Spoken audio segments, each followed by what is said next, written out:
Halo semuanya, kembali lagi di podcast Catatan Iman season yang ketiga di episode yang ke-18. Masih bersama dengan gue Victor dan juga rekan gue Denis. Oke, Dan apa kabar? Puji Tuhan baik, Tor. Lu gimana, Tor? Baik juga. Oke, hari ini Dan kita akan ngebahas mengenai sesuatu yang menarik, sesuatu yang relevan banget nih sama dunia zaman now. Apa tuh? Jadi gue hari ini mau ngebahas mengenai sebuah berita ya yang baru gue baca.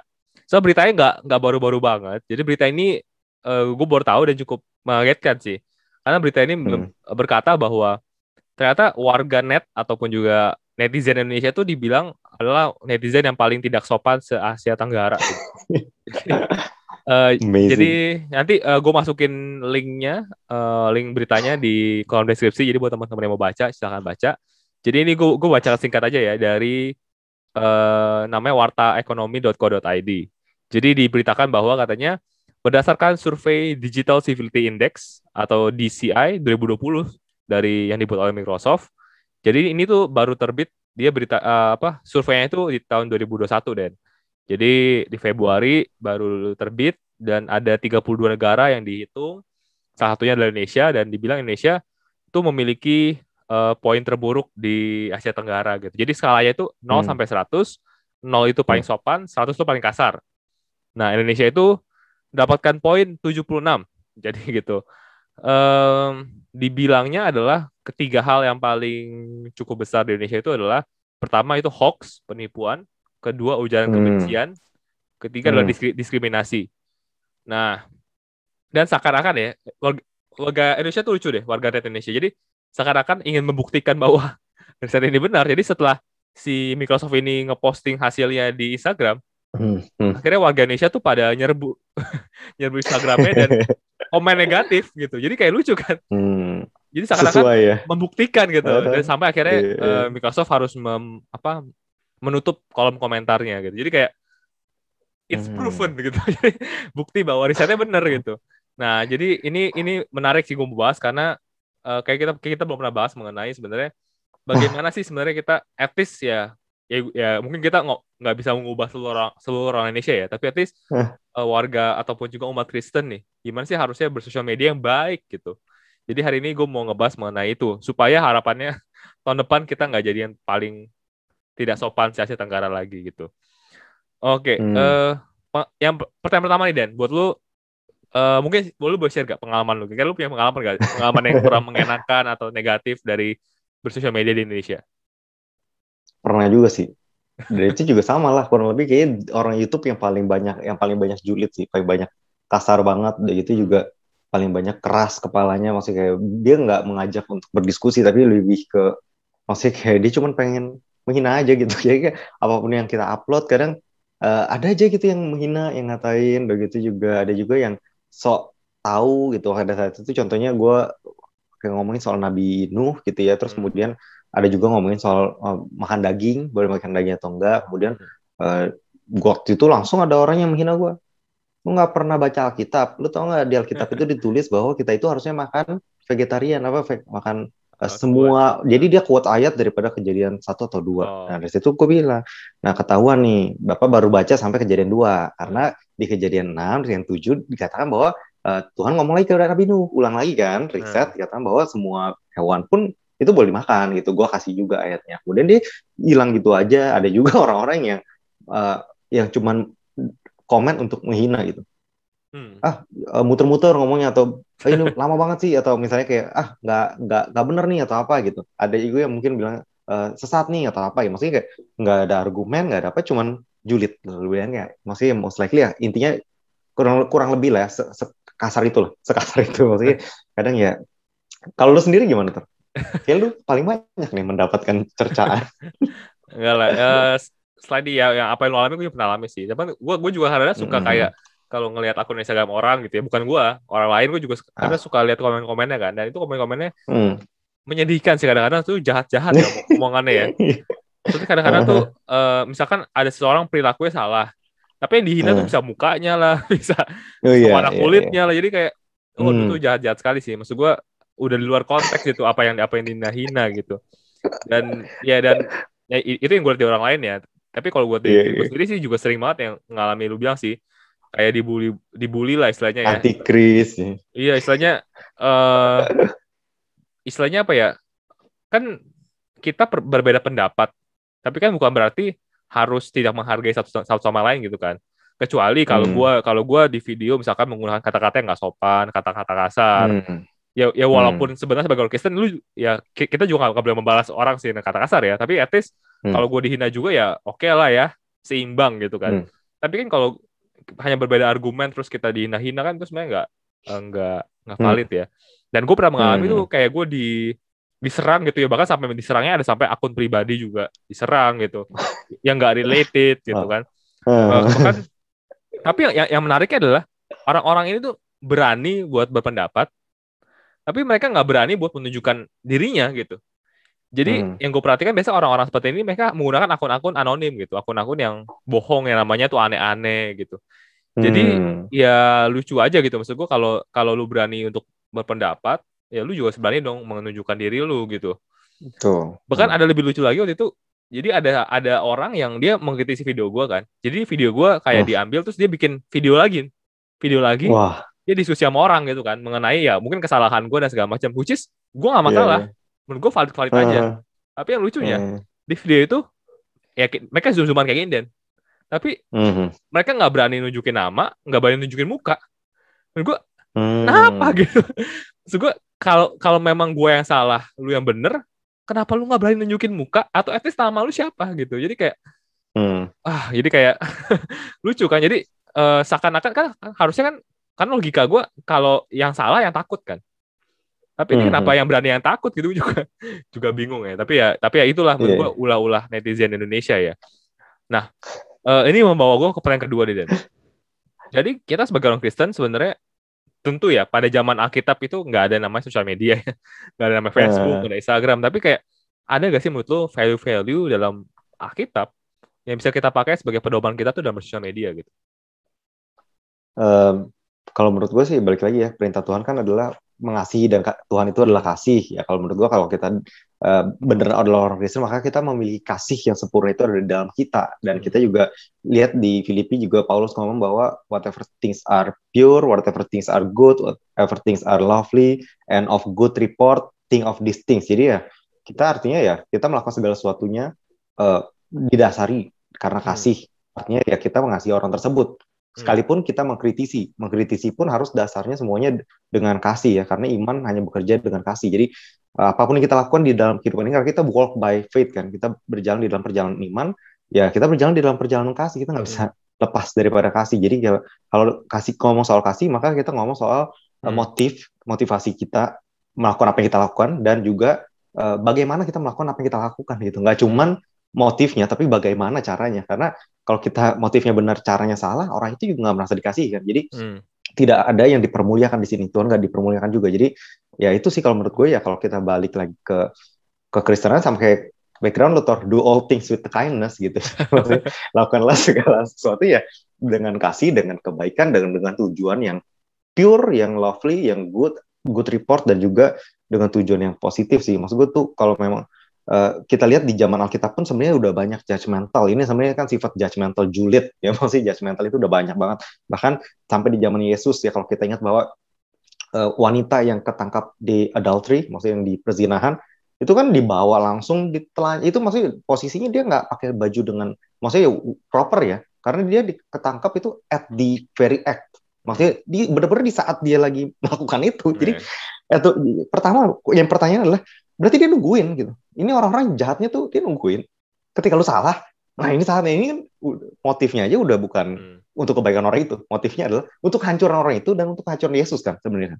Dia pengen menghancurkan Yesus pakai orang ini, dan dia langsung datang membawa wanita ini tanpa laki-lakinya. Karena apa? Laki-lakinya most likely adalah jebakan dari mereka sebenarnya. Ada di situ juga. Jadi memang lakinya itu dipakai, ini lu jebak untuk kita jebak Yesus. Jadi ini benar-benar itu tingkah laku yang tidak proper, dan kalau kita lihat ya apa yang Yesus katakan pertama, ketika Yesus mendengar judgmental itu dia diam, dia cuma menulis di tanah, dan ketika masa terus memaksa, akhirnya dia cuma bilang siapapun yang nggak pernah berdosa hendaklah dia melempar batu. Dan akhirnya satu persatu pergi, Dan cuma Yesus kan yang nggak berdosa, yang bisa melempar batu. Tapi Yesus sendiri bilang apa? Dia bilang juga, neither do I condemn you. Aku pun tidak menyalahkan kau lah, boleh bilang mengutuk kau. Neither do I condemn you. Go and sin no more. Dia cuma memberikan pesan dengan kasih bahwa pergi dan jangan buat dosa lagi, karena dosa itu menghancurkan orang itu. Tapi ya kalau kita lihat di sini kan bahwa Yesus adalah satu-satunya orang yang paling punya hak untuk ngejulitin orang ini, bukan ngejulitin doang, maksudnya untuk membunuh orang ini dengan batu, karena itu memang proper pada saat hukum Taurat ya. Kalau orang tangkap ya dia ya boleh dilempar batu, tapi bahkan Yesus kenapa dia proper, karena pertama bukan cuma dia Tuhan, tapi dia tidak berdosa kan. Jadi dia bilang siapa yang nggak berdosa boleh, dan dia doang satu-satunya. Jadi dan dia pun nggak memakai itu. Jadi kalau kita orang Kristen udah, kita juga hidup, maksudnya kita juga masih melakukan dosa, oke, kita ditebus, tapi bukan berarti kita nggak melakukan dosa sama sekali kan. Karena kalau kita bilang kita nggak melakukan dosa, kita adalah pembohong, itu ada di kitab Yohanes. Tapi ya balik lagi, maksudnya kalau ya kita harus be gracious lah pada orang lain, be humble, be gracious, supaya kita sendiri juga tidak dicobai. Yesus juga ngomong bahwa kita jangan sampai kita ke titik di mana kita judgmental, jadi kita sendiri yang dicobai oleh apa yang kita katakan. Karena dengan measurement yang kita pakai ke orang lain, maka measurement itu akan dipakai ke kita.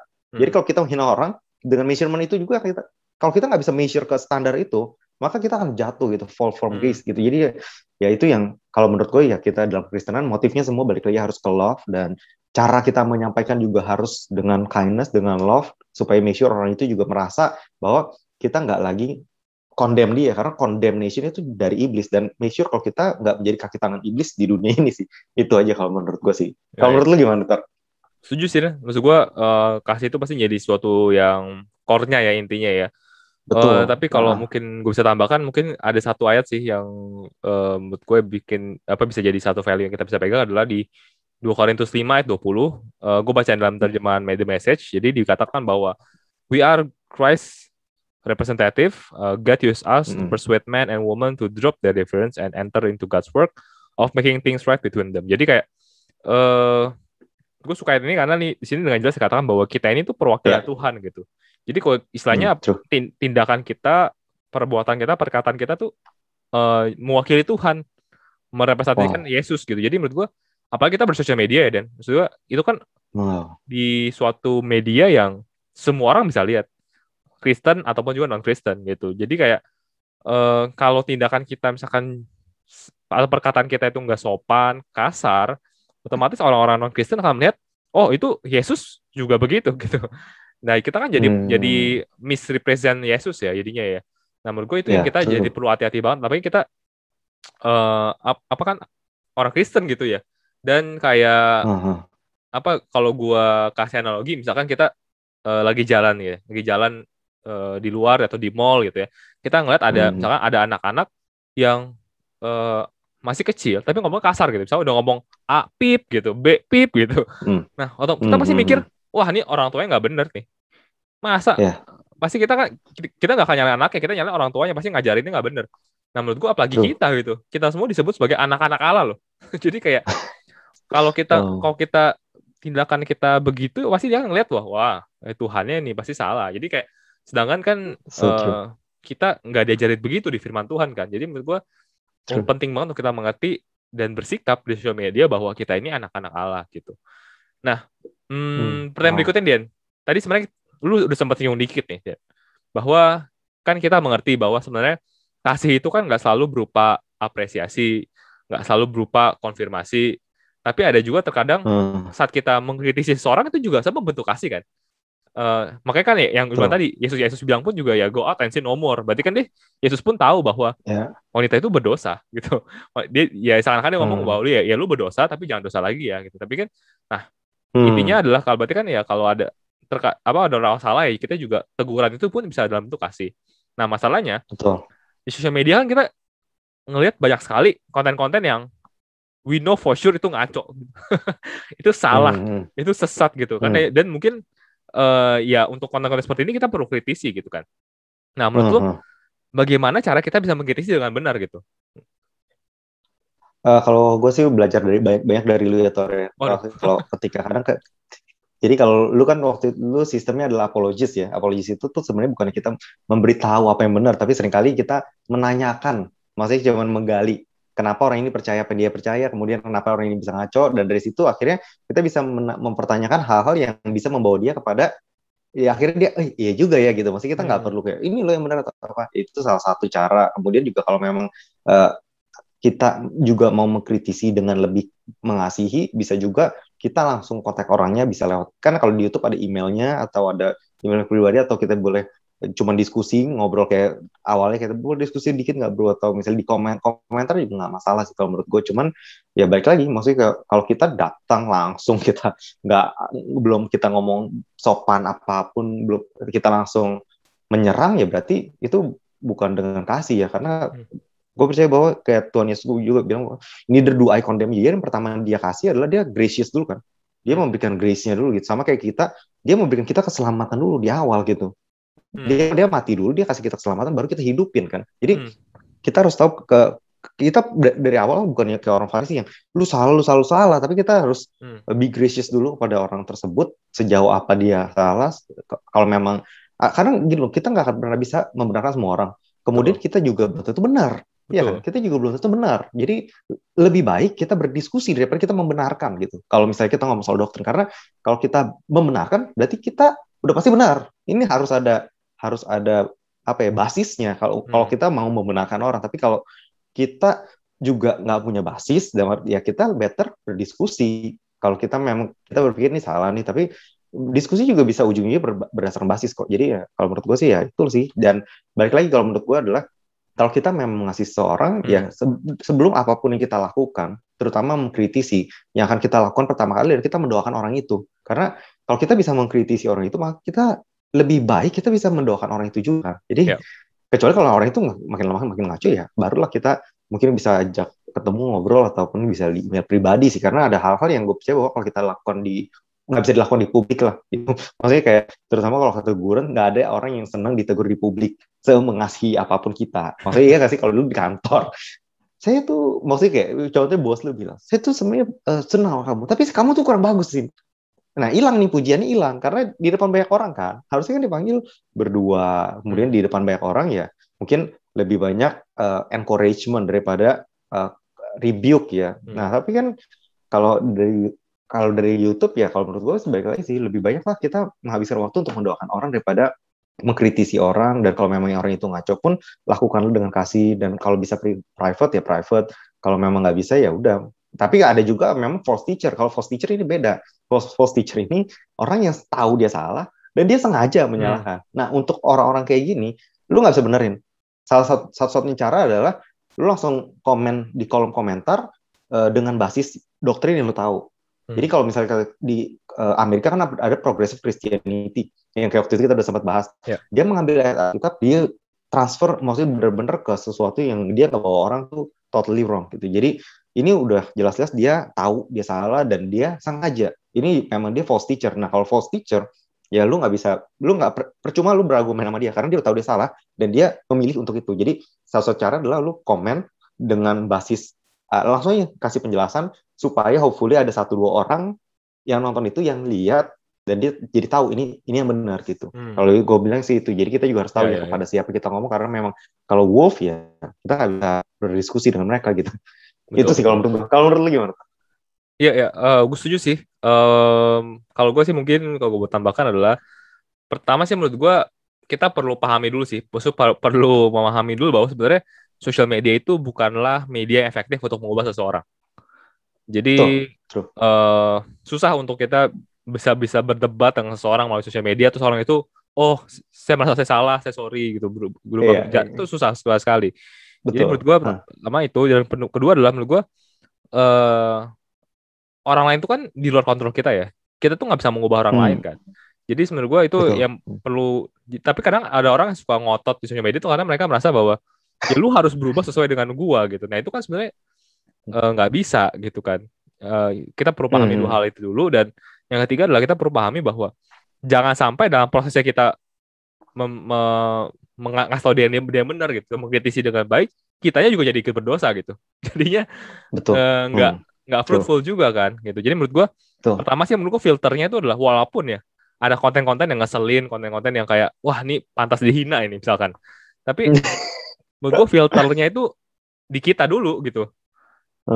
Filter di kita, menurutku filter yang pertama yang perlu kita pakai adalah kalau gue ya, kalau lu nggak bisa ngomongin ini, kalau lu nggak bisa ngomongin kalimat yang lu tulis itu kepada orang lain secara langsung, mending nggak usah tulis, gitu. Karena ada beberapa orang yang dia hanya berani tulis di komen gitu. Tapi kalau andaikan dia ngomong langsung gitu sama orangnya, bisa telepon ataupun zoom gitu, ketemu muka, dia nggak kagak berani ngomongnya gitu. Nggak berani. Tapi dia berani hanya kalau komen tulis. Nah menurut gua kalau kayak begitu, mendingan nggak usah. Karena sebenarnya it's not who you are gitu. Itu bukan diri lu. Iya. Karena lu hanya berani karena lu pakai akun anonim ataupun karena palsu ya. Ya abis lu komen lu kata-katanya lu bisa tinggal gitu. Tapi kalau lu diperhadapkan dengan konsekuensinya, dengan tanggung jawab, lu kan semua tanggung jawab kan. Saat lu berkata, lu tanggung jawab kan. Itu betul. Lu nggak berani ngomong, mending nggak usah, mendingan. Jadi itu menurut gue filter pertama sih. Kalau lu nggak bisa ngomongin secara langsung kepada orangnya, mendingan nggak usah komen. Terus yang kedua, yang menurut gue adalah stop sebelum posting. Jadi ini pun sering gue lakukan sih. Walaupun mungkin gue pun juga tidak sempurna ya. Mungkin ada beberapa hal-hal yang perkataan gue mungkin yang salah juga, bisa jadi. Tapi gue selalu mencoba melakukan ini adalah, misalkan ada orang yang komen ke dalam video gue, terus gue reply kan. Nah, biasanya gue reply misalnya cukup panjang gitu ya, gue sertakan ayat-ayat. Nah, setelah sebelum gue posting tuh biasanya gue lihat lagi dari awal gitu. Gue lihat lagi dari awal, kira-kira kalau gue dari sisi yang mendengarkan reply seperti ini, perasaan gue tuh seperti apa sih? Adakah kata-kata yang membuat gue terhina, tersinggung? Kadang-kadang ada juga, gue merasa ya, gue itu kadang-kadang gue mungkin tidak menghina, tapi gue suka menyindir. Nah itu juga salah tuh, itu juga nggak baik gitu. Misalkan sarkas ya. Ya misalkan ada orang yang kalau kamu pintar sih harusnya kamu berpikir seperti ini. Itu kan juga nggak baik kan. Jadi kalau gue lihat kata-kata gitu ya gue coba hilangkan ataupun gue ganti. Nah itu menurut gue filter yang biasa gue pakai sih. Nah untuk itu kan filter ke dalam ya. Kalau keluarnya adalah yang menurut gue kita sebagai orang Kristen yang penting adalah keep Jesus at the center sih. Jadi pastikan pesannya itu ada Yesus di dalamnya. Jadi karena seringkali orang tuh komen hanya untuk membenarkan dirinya ataupun mengatakan bahwa diri lebih tinggi dibandingkan lu. Tapi nggak ada Yesusnya di pesannya. Padahal kan kalau kita sebagai anak-anak Allah yang tadi kita sebutkan, harusnya kita perwakilan Tuhan kan. Jadi dalam komen-komen kita harusnya ada Yesus di dalamnya, artinya adalah bisa membawa kebaikan buat orang lain. Saat kita nggak setuju, kita nggak setuju sama ucapannya, perbuatannya, tapi bukan sama orangnya. Dan ada hal-hal yang gimana ya, yang kayak bilang tadi gitu. Saat Yesus kan rebuke someone juga tetap ada apa ya, nggak membuat orang itu depresi gitu. Tapi ya ada encouragement-nya, ada pengharapannya. Nah itu yang harusnya ada di dalam sebuah pesan yang kita kasih gitu. Maksudnya misalkan orang itu salah ya, walaupun kita bilangnya benar, tapi setelah itu ya bilang, tapi ya I will keep praying for you supaya kamu misalkan one day bisa dapatkan pengajaran yang benar dan segala macam. Kita tetap berdoa buat dia, tetap kasih pengharapan buat dia. Itu jangan sampai akhirnya kita jadi komentar yang full negatif dan akhirnya yang julid buat orang depresi doang, ataupun sekedar membenarkan diri kita ya. Jadinya we are in the center, bukan Yesus gitu. Iya. Jadi paling itu bisa gue tambahkan. Terakhir ini, Dan. Pertanyaan terakhir adalah tapi gimana kalau dalam konteks nih? Konteks misalkan karena terkadang ada banyak juga gue lihat sekarang ya. Kejadian-kejadian itu yang aneh-aneh gitu. Kejadian-kejadian yang bukan butuh ya, tapi yang kayak mengundang diri kita tuh buat menghina dia gitu. Misalkan kayak kan sekarang banyak kan konten-konten orang-orang yang misalkan di TikTok yang memang aneh gitu, yang atau enggak yang berita-berita yang kayak kemarin sempat heboh, berita yang babi ngepet yang di Depok ya, yang ternyata itu buatan ustadz yang hanya mau cari nama. Itu kan kayak lu punya tendensi ini emang mau dikatain orang-orang kayak gini gitu kan. Ataupun lagi heboh tuh misalkan yang kayak COD tau gak sih, Den? Yang misalkan ada orang-orang daerah misalnya mereka pesen barang, terus barang gak sesuai, dia bawa golok lah, ngacem-ngacem si drivernya lah. Itu kan kayak kita kan sebagai orang yang di kota misalkan kayak ini bodoh banget orang-orang ini kan, kayak cenderung mau ngatain, mau menghina gitu kan. Nah itu konten-konten kayak gini yang memang mengundang kita berkata negatif tuh, how should we respond gitu deh, yang benar. Kalau menurut gue ya memang ada, maksudnya kalau itu kan konten. Maksudnya dia konten yang mengundang respon baik positif maupun negatif kan, itu kan konten itu, dan gue bilang itu konten berarti artinya dibuat-buat kan, bukan realnya kan, bukan real yang kayak ibu-ibu yang ngatain driver bodoh banget gitu berkali-kali, itu kan maksudnya itu real. Tapi kalau misalnya yang lainnya kan konten doang kan, maksudnya meniru. Ini termasuk yang baik yang nggak real, yang real juga. Oh, kalau untuk yang real sih kalau menurut gue ya udahlah, maksudnya udah banyak yang ngatain ya. Maksudnya kita nggak perlu ikut campur lagi lah kalau ngomongin yang soal yang real, maksudnya karena udah banyak yang menghina juga gitu. Jadi kita cuma one of a kind di antar komen. Kita mau kasih komen positif juga nggak kelihatan. Jadi ya menurut gue sih udahlah, itu mah nggak perlu dibahas. Tapi kalau misalnya yang konten yang minta respon, kalau menurut gue sih ya balik lagi, kita bisa merespon itu dengan either way.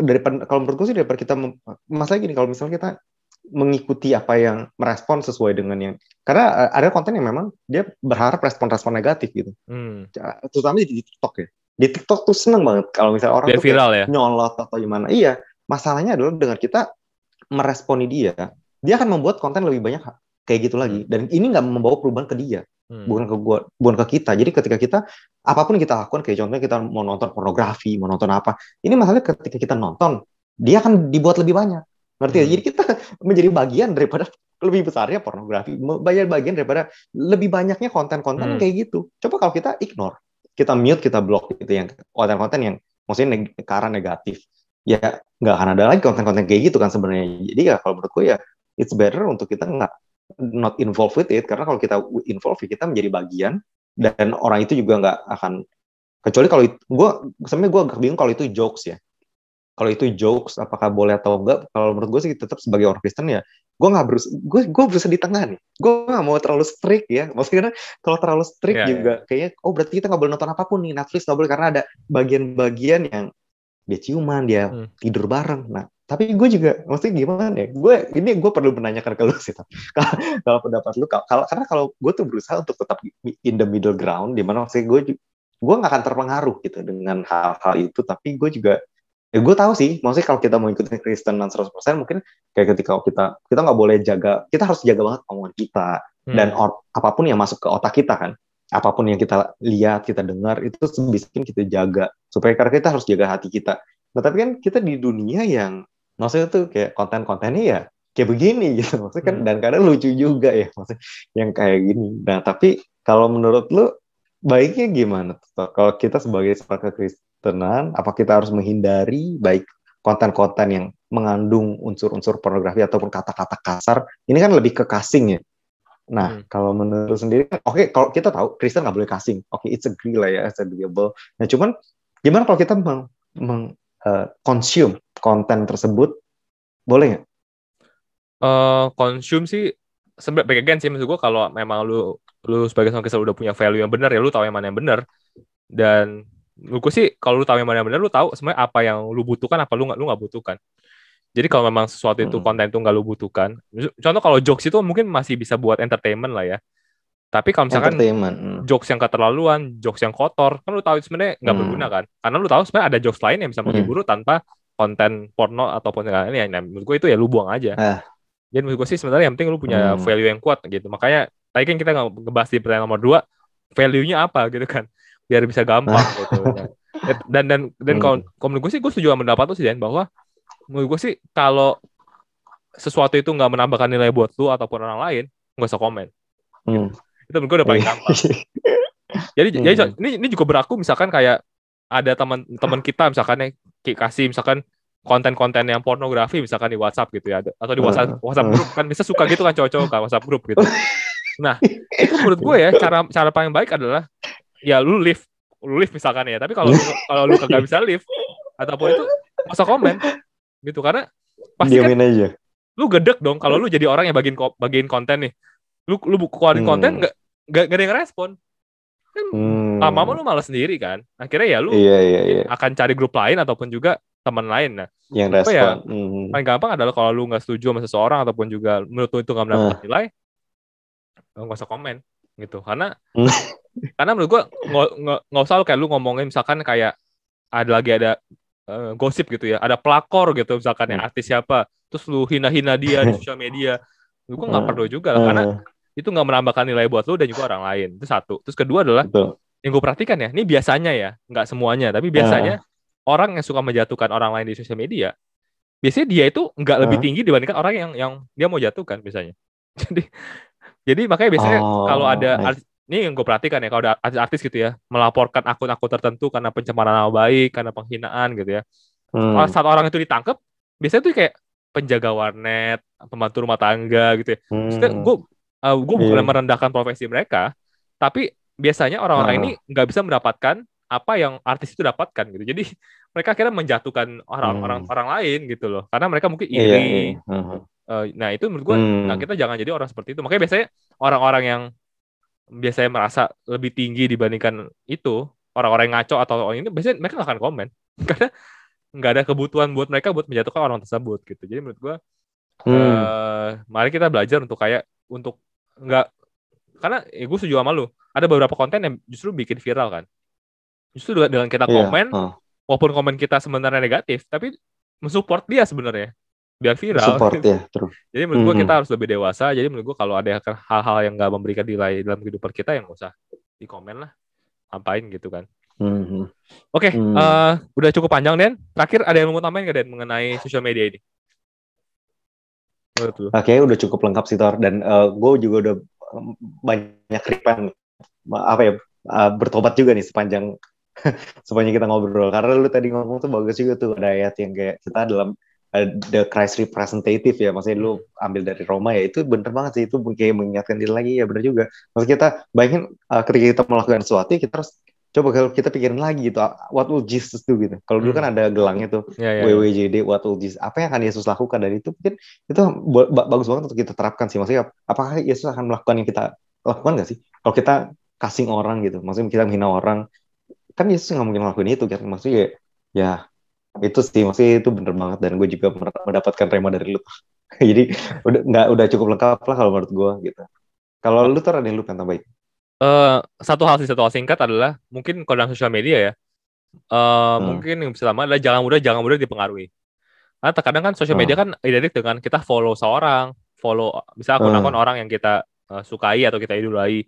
Nah, kita cenderung punya tendensi adalah kita mempercayai apapun yang mereka katakan ataupun juga ajarkan. Tapi terkadang nggak semuanya itu benar gitu. Walaupun bahkan pendeta sekalipun ya.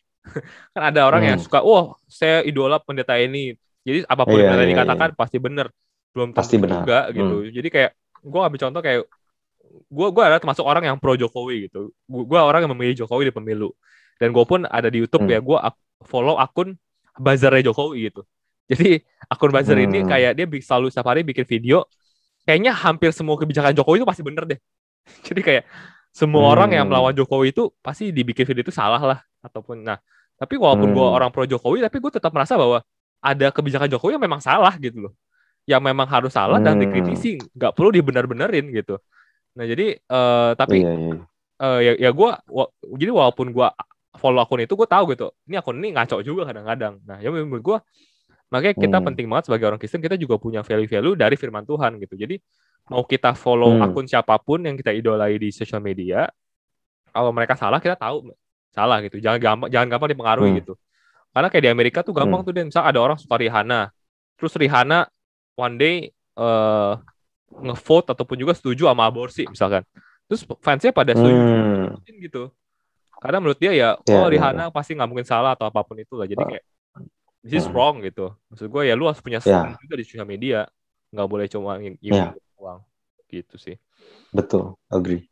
Wow. Oke, so mungkin sekian dulu buat kita podcast kali ini. Semoga podcast kali ini bisa membawa hal-hal baik buat kita semua, dan hopefully tahun depan saat Microsoft melakukan riset lagi, kita nggak lagi menjadi negara paling tidak sopan se-Asia Tenggara. At least kita jadi kedua tidak sopan lah, ataupun ketiga, keempat lah. Jangan jadi yang pertama lagi nih. Oke, so sekian dulu buat podcast kali ini. Kita ketemu di minggu depan dengan topik-topik yang kalah menarik. So, see you guys in next episode. Tuhan Yesus memberkati. Memberkati.